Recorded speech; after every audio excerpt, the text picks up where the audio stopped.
In this video, I'm going to be covering 3 common ways of handling our emotions, and ultimately how those 3 common ways tend to suck and not yield some good results, and how I spent actually decades of my life doing variations of these 3 methods and yielding little to no results, and then ultimately a potential alternatives to handling our emotions and actually seeing some transformations and results through it. So, this speaks to you. Sit around and enjoy the video. Let's jump right into it.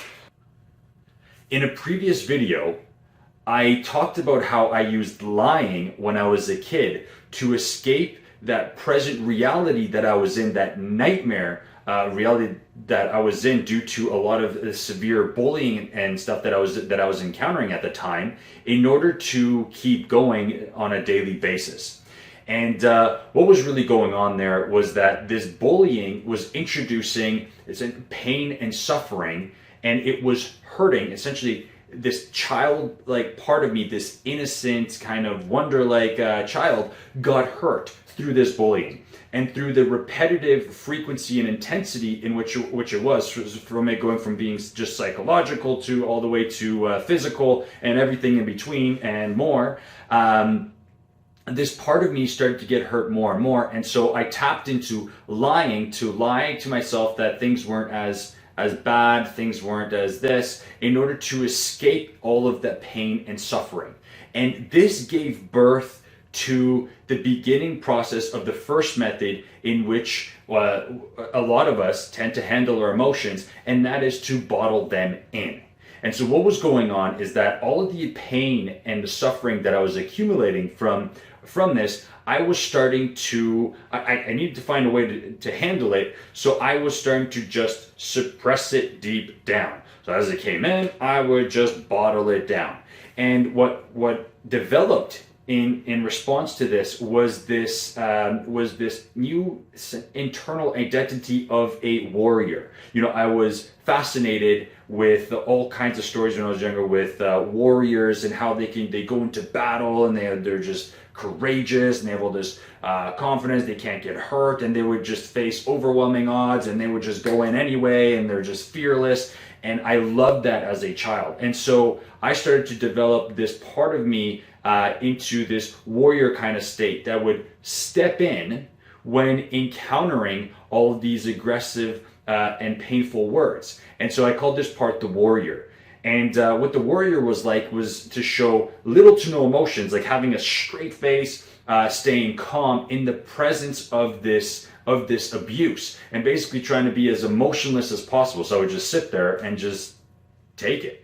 And what the attempt was to show that, hey, it's not affecting me, so you might as well stop. The second way in which the warrior appeared was to actually try and laugh it off, like, ha ha, LOL, HA, in the face of, it doesn't affect me. So I mentioned in your previous video, I would sit there and I would just like laugh with everybody else that's actually laughing with me, to attempt to appear like, oh, it didn't really affect me, haha, that was a funny joke and all that stuff.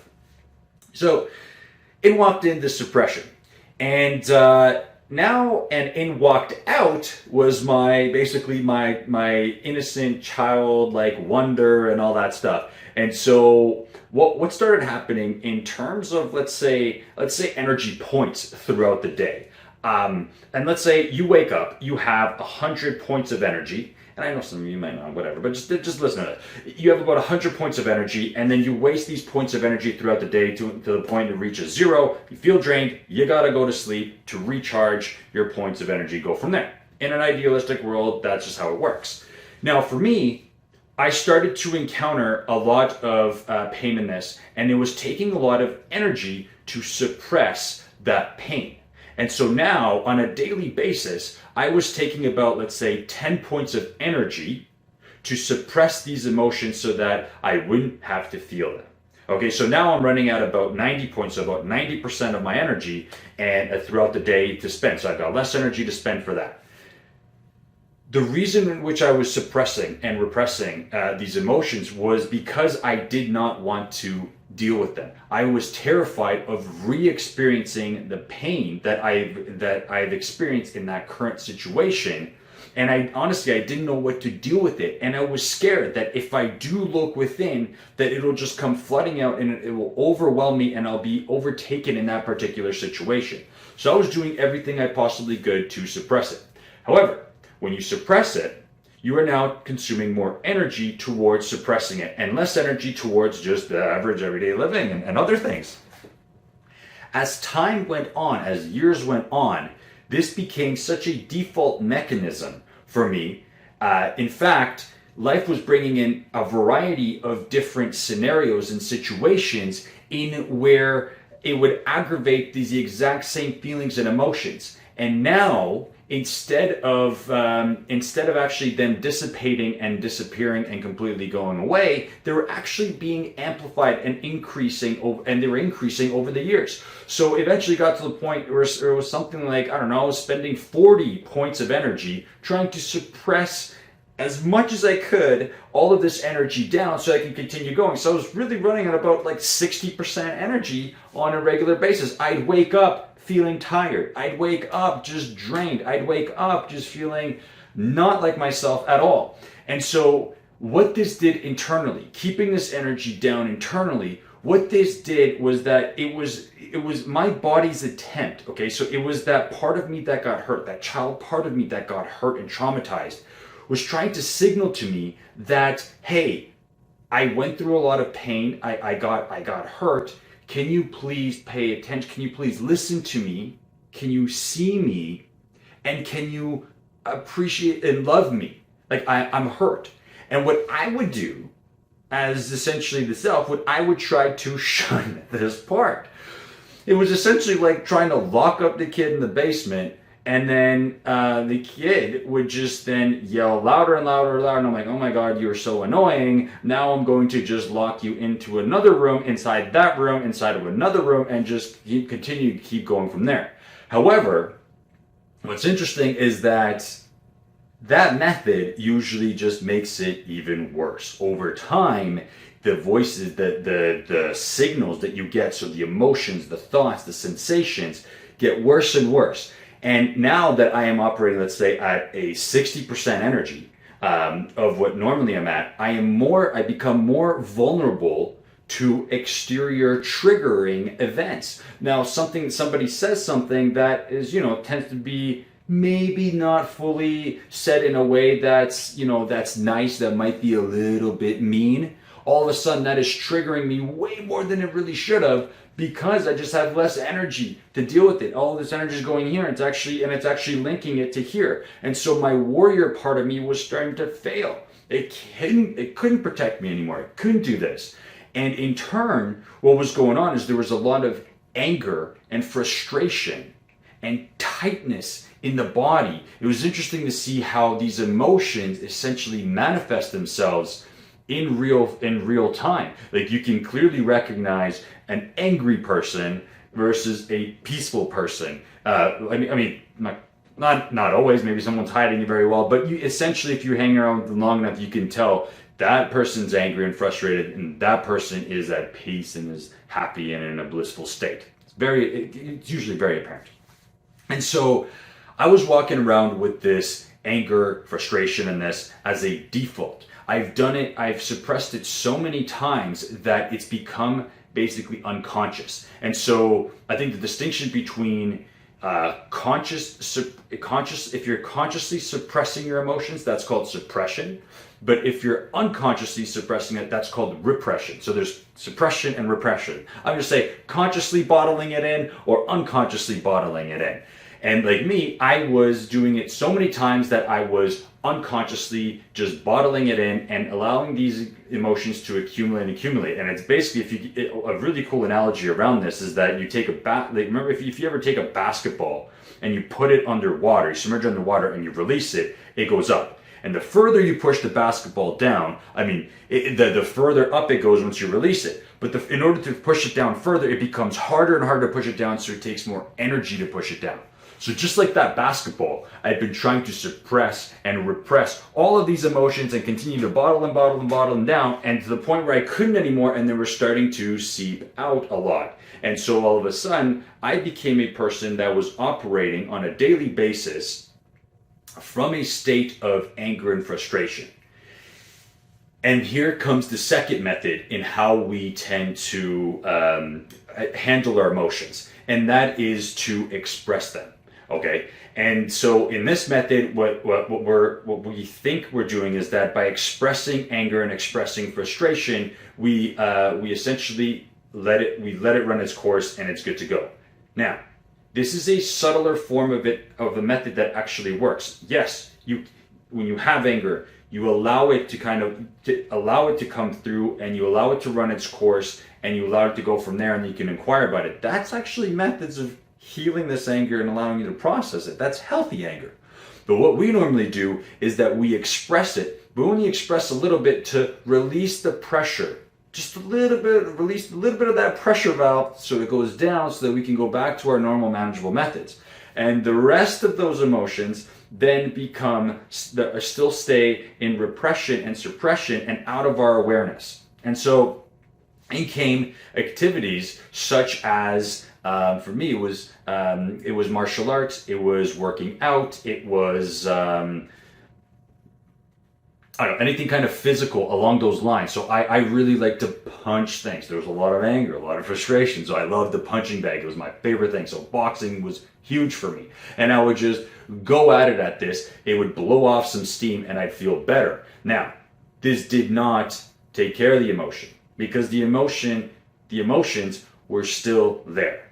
And then comes essentially the third way in which we most commonly tend to handle our emotions, and that is to just avoid them or run away from them, or essentially escape or distract ourselves in any shape or form away from those particular emotions. And that basically turns into stuff like addictions towards social media, watching TV, gaming, alcohol, drugs, the works. The distractions, the list of distractions seem to be endless.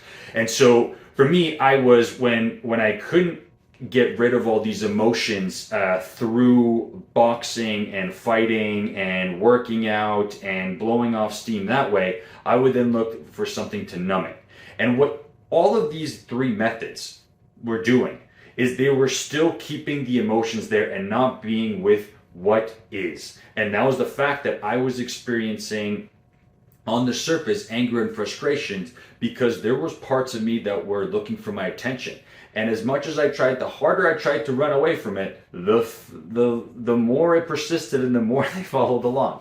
So some of the methods that have really helped in changing the relationships and changing the internal relationships that I had with these parts and these emotions was to stop doing these three methods, which are reactive methods. Okay, so this is when the reactive methods, it means that this thing needs to occur first, and then I start to react to it. I started to take a more proactive approach. So instead of waiting for the emotion to come up and for me to then take action on trying to handle it and pushing it down, I was starting to experience, I was starting to find new ways to be proactive about the situation and say, hey, I'm in charge here. I will take on this emotion, and you'll do it under my terms when I'm feeling in a state that I can deal with it. Not when I'm talking to somebody else, not when I'm doing this, but when I'm in a place to actually receive and do this. So the first step was awareness. And awareness tends to be one of the first things with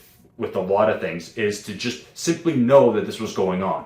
So what's helped me a lot was to have a pen and paper on the side of my desk when I was studying or when I was at work or anywhere else, and I would just write down the negative thoughts, and I was trying to catch them as they were coming up. So as the I'm not good enough, or you'll never make it, or here you go again, oh my God, or you're stupid, or blah, blah, blah, blah, blah, or any of those thoughts that kind of just did not serve me and were reinforcing those loops, I would write them down.